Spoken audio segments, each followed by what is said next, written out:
Here at the AMC Theater, located in Bay Plaza, the $1.5 million documentary premieres. It's a documentary on the literacy crisis in the Bronx. It's a feature film, a social impact documentary, and it covers essentially the literacy crisis in terms of the lack of bookstores and access to literature in the Bronx. And it covers from 1997 until 2022.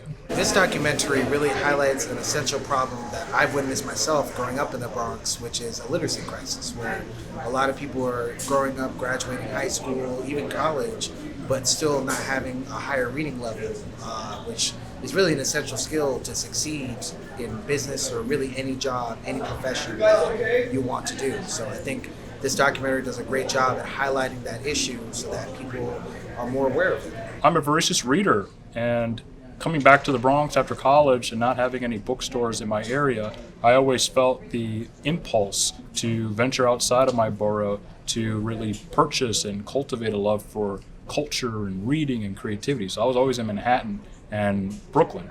Why should I have to leave my borough to experience these things? And as time went on, I was doing a film and we needed a bookstore and I couldn't find one here, and that upset me. And a year later, I found out that Noel Santos was doing the fundraising campaign and that we had lost the Barnes & Noble, the last bookstore in the Bronx, and that was the last straw. And that's what led me to say, hey, I can make a film about this. $1.5 million couldn't have been a success without a team of creative individuals behind the scenes. I'm the composer, and a lot of these compositions in this documentary is original by me, and Greg let me know about it because we're pretty close friends and he always comes to me whenever he needs music for anything like that.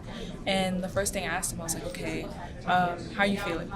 So then I pretty much know what kind of mood to add, because I feel like the music is sound and silence. It really adds to your perception of what's going on and what you're seeing. So even you have the same scene, and if you add different music behind it, it could possibly change your opinion of what you're seeing. Back when I was a senior in high school, I developed a project called the Free Little Library, which helps bring literacy, brings free books to students or community members of the South Bronx. I put it right in front of the Point CDC, and it's been it's been a great experience developing this project, and Greg has really highlighted that in the documentary, my journey and where my inspiration came from. So, and it's, oh my God, I'm really excited for all of this to come to light. I actually met Greg working at a tech company in the Bronx. I was doing some video, social media content for them, and Greg hopped on as a consultant kind of person for the Knowledge House,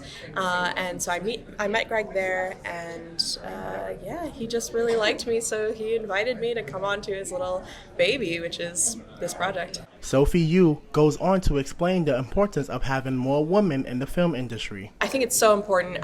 One of the biggest editors ever is Thelma Schoonmaker, and she's a woman, and she makes Scorsese's films perfect, So, it's not just about getting women, but it's about getting every perspective out there. The hope is that this documentary will change the lives and education of citizens within the Bronx. For BronxNet, this is AKairi Moody.